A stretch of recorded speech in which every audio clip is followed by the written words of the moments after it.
Welcome back to the channel. In this episode, we continue our Vietnam poker adventure with a deep run in the main event, before heading to our next stop, Quoc. This is still part of the first leg of our Vietnam trip, with plenty more action to come, before we eventually make our way to Ha Long Bay. At the end of this series, I'll be releasing a full transparency update showing all of my results, including buy-ins, cashes, and overall profit or loss throughout the trip. If you have any questions, suggestions, or things you'd like to see in future videos, leave a comment below, and I'll do my best to reply. Now, let's get into the action. Hello, we're on day 7 of our series now. Playing Flight B of the main event today, 30M. Busted Flight A yesterday, max late, then just went to sleep, just got some rest. Yesterday, we all needed rest. Yeah, so we play Flight B now, max late, and then maybe jump in Flight C early. See how it goes if we bust.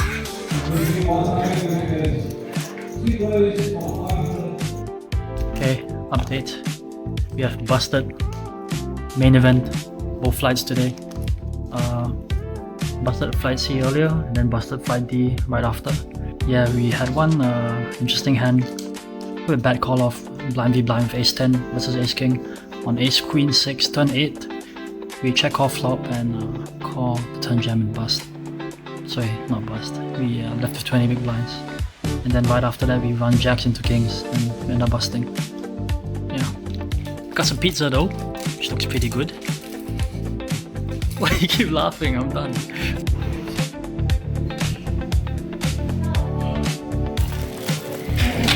The best, Banh Mi Chow. Morning, just woke up from our nap after the massage this afternoon. I'm on like 3 to 4 hours sleep. Ooh, pretty damn annoying. Need to play bullet 4 right now, max late. Maybe almost bagged bullet 2 yesterday. But it is what it is. Move on, keep going. Good luck to us.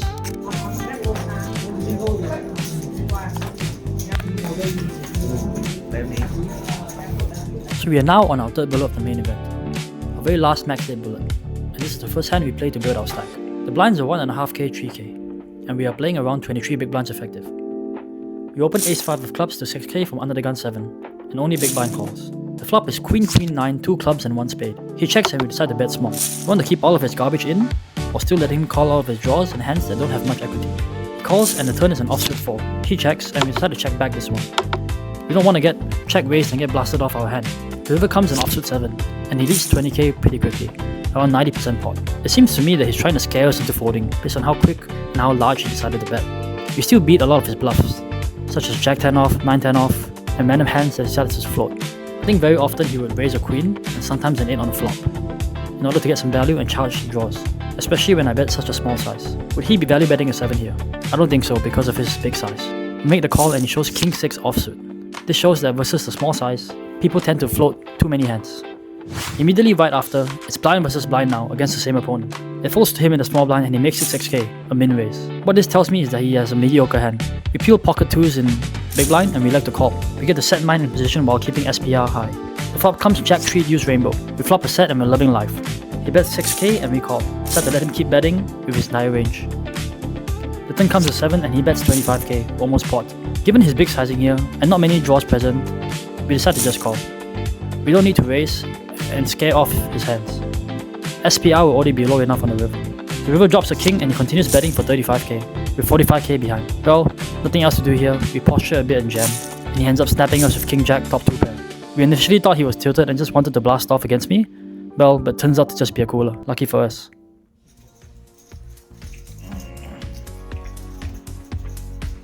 A couple levels go by, and our stack has went up some more. We've been slowly taking down small pots and winning hands at showdown. The blinds are now 3k, 6k, and plus 1 bumps it up to 12k, playing around 25 big blinds effective. We flag queen 10 of hearts in the plus 2 position. I don't really hate folding here, but we decide to call, since the table has shown itself to be very passive. Not much 3 betting going on. Everyone else folds. The flop comes to deuce 3-5 all hearts and we flop a flush. Let's go. She bets 15k and we call. The turn comes an offsuit queen and she continues for 35k. Now I don't think she's betting naked ace of hearts here. She will likely check and try to see a river. So her range now mostly contains overpairs with or without a heart. You know that she's never going to fold an overpair here with a heart. Or maybe sometimes she won't even fold the ones without a heart. So we decide to just play for it all on the turn and we just jam for 115k. She snap calls us with aces with a heart and we hold. Now we have a big stack and we're looking to dominate and apply pressure near the bubble to build our stack even more. Unfortunately for us, 10 minutes before day 1 ends and we get punched by the deck. The blinds are 5k, 10k and 2 people off the map. Plus 1 opens to 20k, playing 35 big blinds effective. We look down at pocket 7s in the middle position and we call. Everyone else folds. Flop comes ace 3-7 rainbow, another set for us. He bets 1/3 pot and we call. The board is dry and raising doesn't seem to accomplish much. The turn is an offsuit queen and he leads again for 1/3 pot. Now this is where we need to choose if we want to continue trapping or raise our hand. If we call the turn here, it would be hard to get villain's whole stack on the river. The SPR would be too high and jamming river would seem too strong, so we decide to raise. He's in the tank for a while before putting his whole stack in himself. Now it looks to us that he either has queens or ace queen, but I think most of the time it's ace queen. We make the call and he indeed has ace queen. Amazing. We have 4 outs to dodge to scoop a 700k pot before day 2. If we win this hand, we would have almost 90 big blinds coming into day 2 tomorrow. The river is a painful one, as it drops an ace, giving villain top full house. This puts us at around 235k for day 2 tomorrow, around 25 bigs. Good morning everyone, now it's main event day 2 time. Woke up a bit earlier today just to get some Starbucks, get us some coffee to fuel us for the rest of the day. There are 800 entries in the main event and there are 100 players left. A lot of people have asked me where to start playing online recently and how to not go broke within like 2 days. So here's probably the safe answer. I've been playing on VPT Global recently. The games are good and they have tournaments all the way from low stakes to mid stakes. And honestly the app is really easy to use. And if you're lucky, maybe you'll get to donate your chips to me someday. So if you want to try it out, use my code SEANO and I'll see you at the felt. Peace. Very early on in day 2 we get a flurry of all-ins. I won't mention them as they're not that interesting, but we end up having a stack around 540k after the first break. We bleed a bit here and there, and the blinds are now 10k, 15k. We're playing 400k effective until this hand happens. Cutoff raises, button flats, and we complete big blind with 10-9 of spades. The flop comes queen 5-6, 2 spades and 1 heart. We have a flush draw. We check and cutoff bets for 6k. Half pot. Button calls and we call as well. The turn comes to jack of spades and we complete our flush. We check, cutoff checks, and button bets 85k. We're not so comfortable at this point to be honest, and button bets the spade turn multi-way. We could very easily be dead to higher flushes, but nevertheless, our hand is too strong to fold. Villain is very capable of flatting ace-x suited hands without 3-betting them. Nevertheless, he could still be betting hands like queen jack, or maybe bluffing a hand like 8-7 suited, even though it's unlikely. We make the call and cut off folds. The river is the 4 of spades, and now it's 4 cuts to a flush. It's not the worst river, as villain shouldn't have many offsuit spade holdings that want to bet the turn. We go check and we win the hand. Pretty good. We now have 900k, and the blinds are 10k, 15k. We open 7-6 of spades, low jack to 30k. Cut off 3 bets to 90k with similar stack, and we make the call. We'd much rather call this hand better than hands like ace-10 offsuit, king-queen offsuit, hands that could very easily be dominated by villain's 3-bet range. If we hit a big hand, our hand will be disguised, and gives us the opportunity to stack one of villain's premium hands. Anyways, the flop comes 10-9-6 rainbow with 1 spade. We have bottom pair, backdoor flush draw, and a gut shot. Not too bad. We check and villain bets 75k into 205k. I don't think it's necessary to bloat the pot with a marginal hand, so we decide to just make the call and try to realize our equity. The turn is an offsuit queen and we go check. The river drops an offsuit 4, so what are our options here? After villain checks the turn, his range is basically ace king, ace jack, small suited aces, queen jack suited, king 10 suited, pocket 8s and jacks. We beat all of his ace high hands, but we lose to everything else. I think villain might continue barreling his ace king and ace jack hands some of the time, and his hands that wants to show down aren't going to fold against me. Keeping in mind my current image in the table though, and my image in general, villain will most likely not fold to me. We end up checking and villain checks back and he shows pocket jacks. Unfortunate. We are now 4 tables left in the main with a 700k stack. This is around 35 big blinds, around average. The blinds are 10, 20k and plus 1 opens to 40k. Button calls and we look down in the small blind with ace jack of clubs. I think call is fine here. We don't want to get 3-bet and be forced to fold such a good hand. We also get to keep in hands that we dominate from our opponent's opening and flattening ranges. The big blind calls and we are 4 ways to a flop. The flop comes ace king queen rainbow and checks to button who bets 45k into 180k. We call and the other 2 fold. The turn is a 3 and it goes check. The river is a repeat 3 and now we are looking to get some value. The repeating 3 means we are chopping against all ace-x, so there's no point targeting those hands. We want to target Broadway hands that are pair plus gut shots that villain has, such as king 10, queen 10, queen jack. We go for milk. Bet of 55k into 270k. Absolute milking. 20% pot. And the villain tanks and his side calls it off and we win. It gets down to the final 3 tables and we have 1.6 million in chips. Unfortunately, this is where we lose a massive flip against our friend Kunal. We open ace queen offsuit, 6-handed under the gun, and he jams small blind for 17 bigs. We make the call and we do not hold against his pocket jacks, and this puts us at 740k. We are now getting shorter and shorter and blinding down, but we are laddering up as it gets down to the final 2 tables. We reach a point where we have 5.5 bigs and we bust with ace-7 of clubs. Hijack opens and we jam cutoff with ace-7 and we lose versus pocket ace. Our opponent though very generously helps us tanks for an extra pay jump and we end up finishing 12. We cash for 10.5k USD, 11 places away from a big score and another main event win. The grind never stops though. Max late reg, the high roller boosted right after busting the main. Unfortunately nothing happens in that and we end up busting. It's time for a break now, so me and the missus are going for a walk in one of the neighborhoods in Hanoi. We walk through a park and see some kids playing football. I was about to join in, but my girlfriend told me not to embarrass them. I was still committed on getting some exercise in though, so I opted for some cycling instead. After that, we came across a cool looking bar that was filled with people and even had a live DJ playing. The albums on the wall looked great. I'm not much of an alcohol person myself, but if you're looking for a place to come with your friends, this place looks pretty decent. On our way back, we came across this majestic beast in all of its glory, getting ready to drive his motorbike home. Well, I guess it's true that anyone can drive a motorbike in Vietnam. The day after, I finally have time to bring my girlfriend out for a nice dinner. So here are some videos of what we had.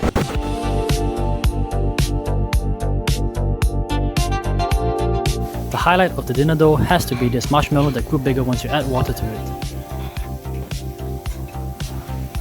Bon appetit. There was also this cocktail that came in a flower pot. Pretty cool.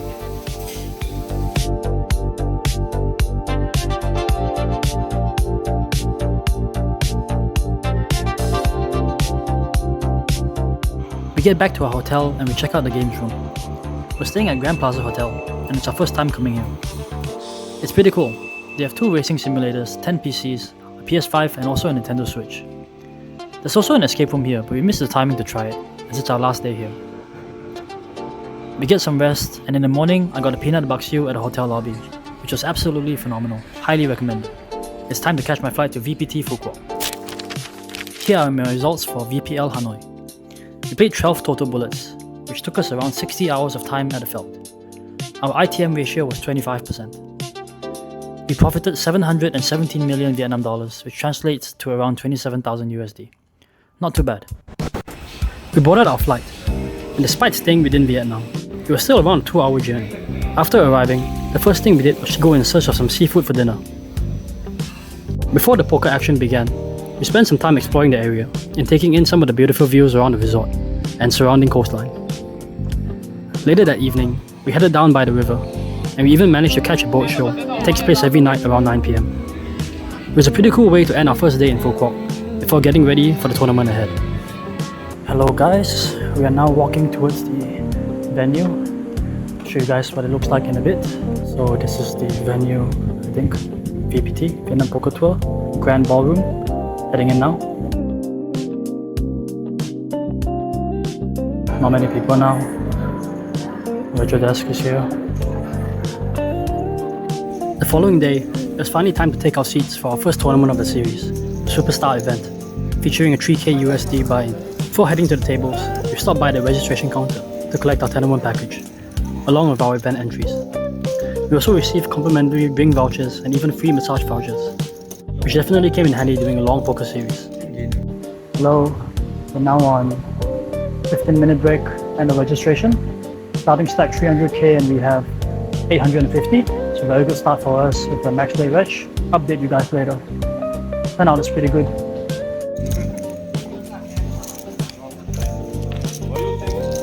Hello, back in my hotel room now. We busted the Superstar. We opened Ace King suited under gun 7 of 17 bigs. Small blind Korean guy with a lot of chips, he just jams. We snap call. He has pocket 2s. It comes 10-9-7, 2 hearts. We have Ace King of hearts. Turn 7 and river picks. Yeah. So now we're just gonna chill for a bit and then play the mega stack at night. About like almost a 2k US. Just gonna max late. Told myself it's gonna be a chill series in Quoc this time because we have USOP for another 2 weeks after this trip, and and the binds here are smaller, so we're just gonna have a chill series. Max lane most things, I think. Yep, see you guys later. Give you guys a room tour real quick. It's not like just chilling, living life. We're supposed to stay at Radisson Blue actually. We copped a bad beat last night. They told us we had to stay at Grand Wyndham because they overbooked and forgot to tell us. Boo. At this point, we pretty much decided that this trip was going to be more of a vacation than a serious poker grind. So today, we're taking a break from the tables. First stop, Starbucks. After grabbing our coffee, we're heading over to Vin Wonders, one of the biggest theme parks in Quoc, to spend the day exploring and having some fun before going back to the poker.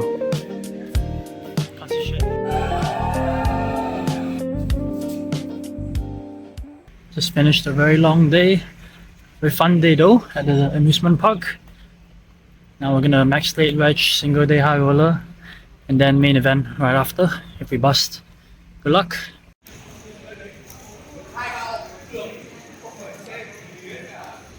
For our first hand history in the single day high roller, the blinds are 10k, 20k. We are playing 33 big blinds effective.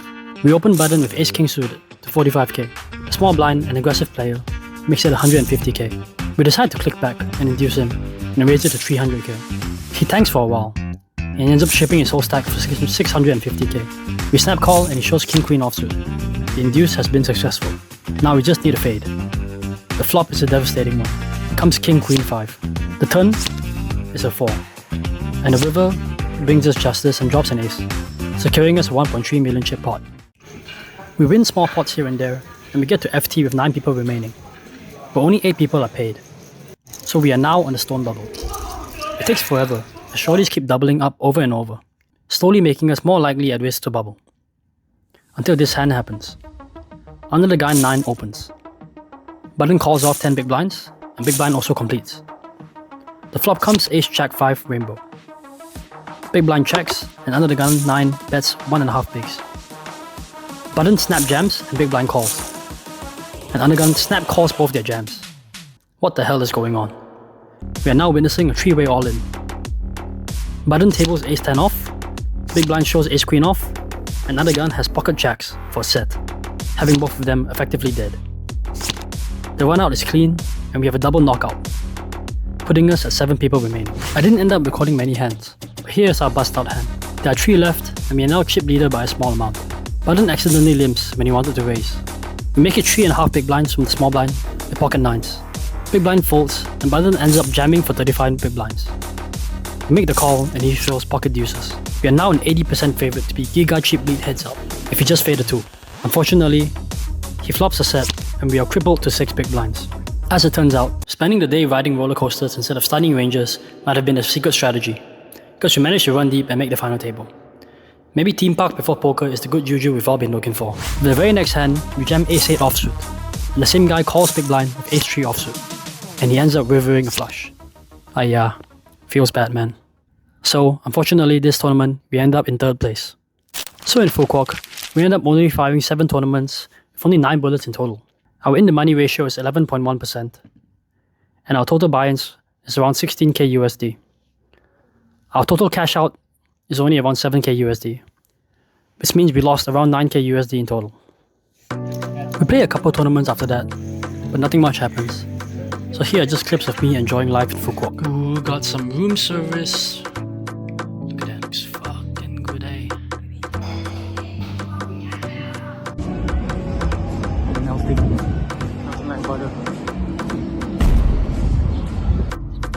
Having an off day now. Going for a swim with the girlfriend. Yeah, nothing to do today. Going to Halong Bay tomorrow for USOP. Yeah, lose the series and it's about to have a swim. Unfortunately, this series didn't quite go the way we hoped, but that's poker. We still had a very nice holiday. Hopefully, we'll have a little more luck and put together some better results in the next stop of our Vietnam adventure. Next up, we're heading to USOP Halong Bay, where we'll be taking our shot at another series and hopefully adding a few more trophies to the collection. Halong Bay is going to be a 14-day long trip, and it's going to be a lot of poker, and a lot of hands, and a lot of tournaments. I'll see you all in the next episode.